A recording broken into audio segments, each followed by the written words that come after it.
الحمد لله الذي هدانا لهذا وما كنا لنهتدي لولا أن هدانا الله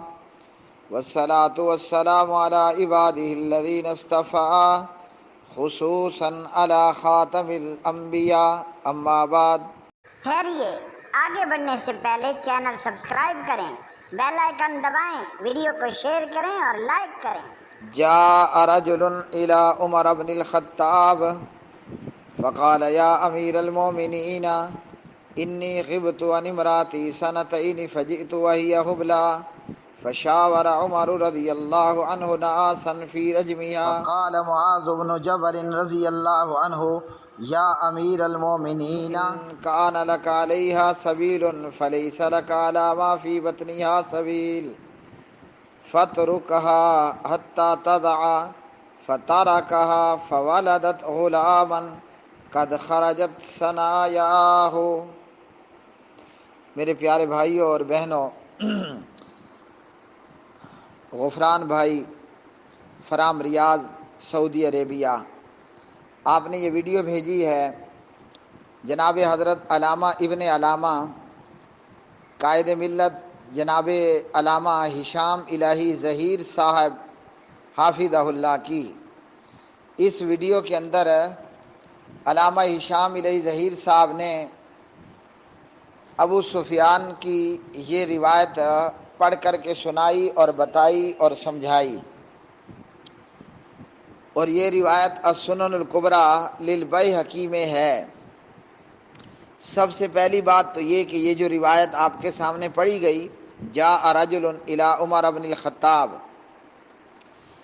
اس روایت کے اندر ابو سفیان ضعیف ہے، اور ابو سفیان اپنے جن شیوخ سے یہ روایت بیان کر رہا ہے وہ شیوخ مجہول الحال ہیں، اور امام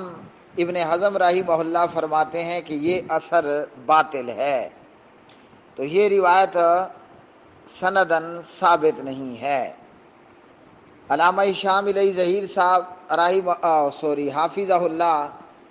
انہوں نے یہ بیان کیا کہ جناب حضرت عمر رضی اللہ تعالی عنہ کے دور میں ایک مقدمہ جناب عمر رضی اللہ تعالی عنہ کی عدالت میں پیش کیا گیا۔ جاء رجل، ایک شخص آیا الی عمر بن الخطاب، حضرت عمر بن خطاب کے پاس رضی اللہ عنہ، فقال یا امیر المومنین، وہ آدمی آ کر کہتا ہے کہ اے امیر المومنین، میں اپنی بیوی سے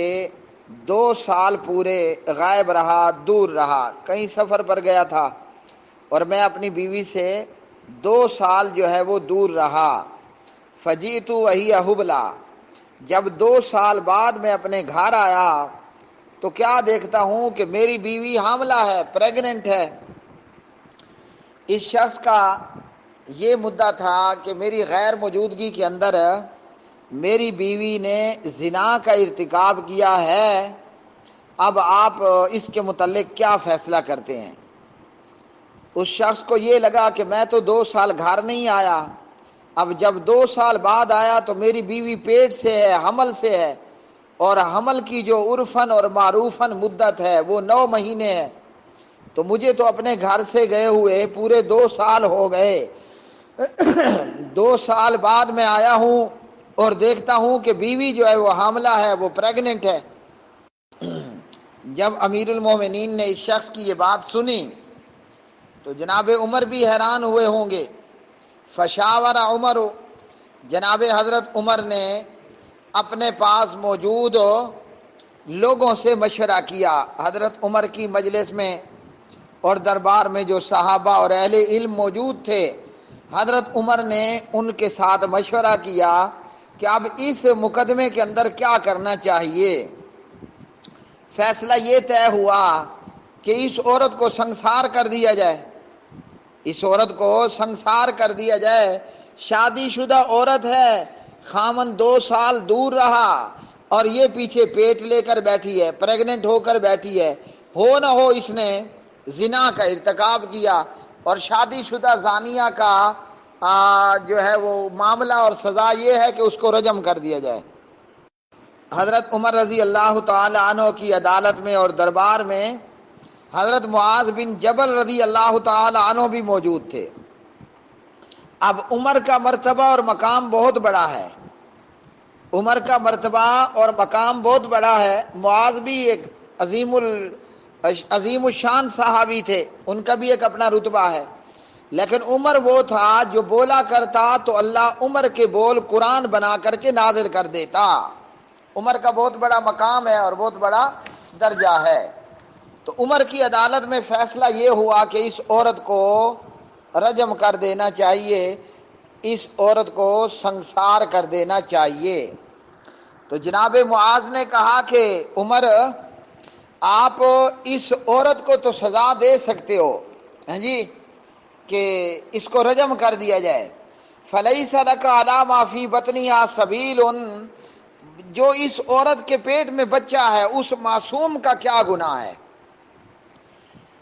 کچھ دیوبندی حضرات نے جناب علامہ شامل ظہیر صاحب حافظہ اللہ کے اس بیان کو لے کر بہشتی زیور کو ڈیفینڈ کرنے کی کوشش کی۔ یہ ہے حقیقت اصل۔ بہشتی زیور کے اندر علامہ اشرف علی تھانوی صاحب نے یہ لکھا ہوا ہے کہ میاں پردیس میں ہے اور مدتیں بیت گئیں، برسیاں گزر گئیں کہ گھر نہیں آیا، اور یہاں لڑکا پیدا ہو گیا اور شوہر اس کو اپنا ہی بتاتا ہے، تب بھی وہ ازروئے قانون شرع حرامی نہیں ہوگا، اسی شوہر کا ہوگا۔ البتہ اگر شوہر خبر پا کر کے انکار کرے گا تو میاں بیوی کے بیچ میں لیان کا حکم ہوگا۔ اب علامہ شامل ظہیر صاحب کے اس بیان کو جو انہوں نے جناب عمر رضی اللہ عنہ کے دور میں اس سنن الکبریٰ بہقی کی روایت کو بیان کیا، تو دیوبندی حضرات نے بہشتی زیور کو اس سے ڈیفینڈ کرنے کی کوشش کی۔ چند دن پہلے مفتی طارق مسعود صاحب حافظہ اللہ دیوبندی عالم دین ہیں، کراچی سے ان کا تعلق ہے، تو انہوں نے بھی بہشتی زیور کی اس عبارت کو ڈیفینڈ کرنے کی کوشش کی۔ اب علامہ ہشام علیہ ظہیر ان کا یہ بیان، تو دیوبندیوں نے ہشام علیہ ظہیر کے بیان کو بھی بہشتی زیور کے حق میں اور دفاع میں پیش کیا، جبکہ علامہ ہشام علیہ ظہیر صاحب کا بیان کسی اور بات پر ہے، اور وہ میں بتائے دیتا ہوں۔ علامہ ہشام علیہ ظہیر حافظہ اللہ کا بیان اس بات پر تھا کہ حمل کی زیادہ سے زیادہ مدت کیا ہو۔ ان کی جہالت آپ بات نہیں سمجھے، میری جو روایت ہے اس میں یہ کہاں پہ لکھا، وہ تو ثابت کیا کہ اسی باپ کا تھا، مدت حمل لمبی تھی، یہ تو ثابت ہی نہیں کیا کہ بغیر مباشرت کے ہوا۔ اس سے پچھلے بیان کے اندر علامہ ہشام نے یہ بیان کیا کہ حمل کی کم سے کم مدت وہ 6 ماہ ہو سکتی ہے۔ سورۃ الاحقاف پارہ نمبر 26 سے بیان کیا، وَحَمْلُهُ وَفِصَالُهُ 30 شَهْرًا، حمل کی مدت اور دودھ چھڑانے کی جو مدت ہے وہ 30 ماہ ہے۔ 30 ماہ میں سے 24 ماہ تو ہو گئے دودھ چھڑانے کی آخری مدت، اور پھر 30 میں سے جب 24 نکلے پیچھے بچے 6 ماہ۔ تو پچھلے کسی ایک بیان کے اندر علامہ ہشام صاحب نے یہ بیان کیا کہ حمل کی کم سے کم مدت، یعنی کم سے کم مدت میں بچہ پیدا ہو تو حرامی نہیں ہوگا، وہ 6 ماہ ہے۔ یہاں اس ویڈیو کے اندر غفران بھائی جو آپ نے لنک بھیجا، علامہ ہشام نے یہ بیان کیا کہ حمل کی زیادہ سے زیادہ مدت جو ہے وہ 2 سال ہو سکتی ہے۔ آگے میں آپ کو یہ بھی بتاتا ہوں کہ امام بہقی رحمہ اللہ نے اس روایت کے بعد سنن الکبریٰ للبہقی کے اندر کیا بتایا، ٹھیک ہے جی، وہ آگے چل کر تو یہاں ابو سفیان کی اس روایت کے اندر ہے، جناب عمر کی عدالت میں فیصلہ ہوا عورت کو رجم کر دو۔ معاذ بن جبل نے کہا کہ ان کان لک علیہا سبیل فلیس لک علی ما فی بطنہا سبیل، عورت کو تو رجم آپ کر سکتے ہیں، اس عورت کے پیٹ میں جو بچہ ہے اسے آپ رجم نہیں کر سکتے، اس معصوم کا کیا گناہ۔ اور یاد رکھیے کہ یہاں صحیح بخاری یا مسلم کے اندر ایک غامدیہ عورت کا قصہ بھی موجود ہے کہ اس عورت سے گناہ ہو گیا، زنا کا ارتکاب کر لیا، اپنے آپ کو سزا کے لیے پیش کیا۔ پیغمبر صلی اللہ علیہ وسلم نے فرمایا کہ جاؤ بچہ پیدا ہو جائے تو پھر آنا، یعنی تمہیں تو سنسار کر دیں گے، پیٹ میں جو معصوم ہے اس کو سنسار تمہارے ساتھ کرنا، اس معصوم کا کیا گناہ ہے؟ تو یہی بات حضرت معاذ نے کہی کہ بچے کا کیا قصور ہے، عورت کو تو سنسار کیا جا سکتا ہے۔ اور یہاں سے ایک اور مسئلہ بھی ثابت ہوا جو کہ علامہ ہشام صاحب نے بھی بیان کیا۔ میں اپنے کئی جوابات میں یہ بات بتا چکا ہوں۔ بعض لوگ کہتے ہیں کہ جناب ابھی تو چند دن کا حمل ہے تو ہم اس کو ضائع کر دیں، تو معلوم ہوا کہ حمل کو بھی ضائع نہیں کرنا، وہ بھی ایک جان ہے۔ تبھی تو حضرت معاذ نے اعتراض کیا، تبھی تو نبی پاک علیہ السلام نے غامدیہ قبیلے کی عورت کو اس کے حمل کے ساتھ سنسار نہیں کیا، جب بچہ جنم دیا تو پھر اس عورت کو سنسار کیا گیا۔ اچھا جی، تو معاذ کہتے ہیں کہ امیر المومنین فی الحال آپ اس عورت کو رجم کرنا چھوڑ دیں۔ حضرت عمر نے بھی معاذ بن جبل کی بات مان لی۔ اب عمر کہہ سکتا تھا کہ معاذ میں تو وہ ہوں کہ میرے بولنے پر اللہ تعالیٰ قرآن نازل کر دیتا، تو کون ہوتا ہے میرے فیصلے پر اعتراض کرنے والا؟ ہمارا بھی یہی معاملہ ہونا چاہیے، کوئی کتنا بڑا عالم دین کیوں نہ ہو، مفتی ہو، محدث ہو، اور چھوٹا اگر اس سے اختلاف کرتا ہے دلیل کی بنیاد پر تو ہمیں چھوٹے کی بات مان لینی چاہیے،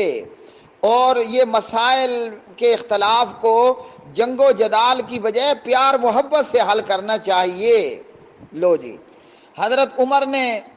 معاذ بن جبل کی بات مان لی، اس عورت نے بچے کو جنم دیا،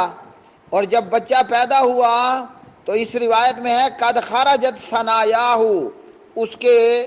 سامنے کے 2 دانت بھی نکلے ہوئے تھے، یعنی وہ 2 سال بعد پیدا ہوا تو ماں کے پیٹ میں ہی اس کے دانت بھی نکل آئے تھے۔ اب جب بچہ پیدا ہوا تو اس عورت کے خاوند نے اپنے بچے کو پہچان لیا کہ جناب یہ تو میری شکل و شباہت کا ہے، اور کہا کہ یہ تو میرا بیٹا ہے، ورب الکعبہ، کعبے کے رب کی قسم یہ میری اولاد ہے، میرا ہی بیٹا ہے، مطلب میری عورت زانیہ نہیں ہے۔ فقال عمر رضی اللہ تعالی عنہ، عمر نے کہا عورتیں جو ہیں وہ عاجز آ چکی ہیں، ہاں جی، این یلدنا مثل معاذ، کہ وہ معاذ کے جیسے بچے پیدا کریں، ہاں جی، یعنی اب وہ مائیں کہاں کہ جو معاذ جیسے بچوں کو پیدا کریں۔ فرمایا لولا معاذ لہلک عمر، اگر معاذ بن جبل نہ ہوتا تو عمر تو ہلاک ہو جاتا۔ اب اس میں 2 باتیں ہیں ہلاکت کی، ایک تو یہ کہ وہ بے گناہ عورت سولی چڑھا دی جاتی، رجم کر دی جاتی، ایک گناہ، حالانکہ وہ اجتہاد تھا یا ان کا ایک فیصلہ تھا، اور مجتہد کے لیے ہر 2 صورت میں خیر ہے، لیکن بہرحال تو بے گناہ کو سولی چڑھا دیا جاتا، یہ بھی غلط ہوتا۔ ماں کے پیٹ میں موجود بچہ تو بے گناہ تھا، وہ بھی سولی چڑھا دیا جاتا۔ عمر نے معاذ کی بات مانی، ہاں جی، تو بچہ پیدا ہوا تو عورت کے خاوند نے اللہ تعالیٰ کی قسم کھا کر، کعبے کے رب کی قسم کھا کر کہا کہ میری عورت پاک دامن ہے، یہ بچہ ہے ہی میرا، میری شکل و شباہت دے رہا ہے۔ اب اس روایت پر السنن الکبریٰ للبیہقی کے اندر امام بیہقی اس روایت کے بعد کہتے ہیں کہ حضرت عمر نے وہ شخص جو مفقود الخبر ہو، جس کا وہ جو بندہ جو گم ہو چکا ہو، اس کی کوئی خبر نہیں ہے، اتا پتہ کوئی نہیں ہے،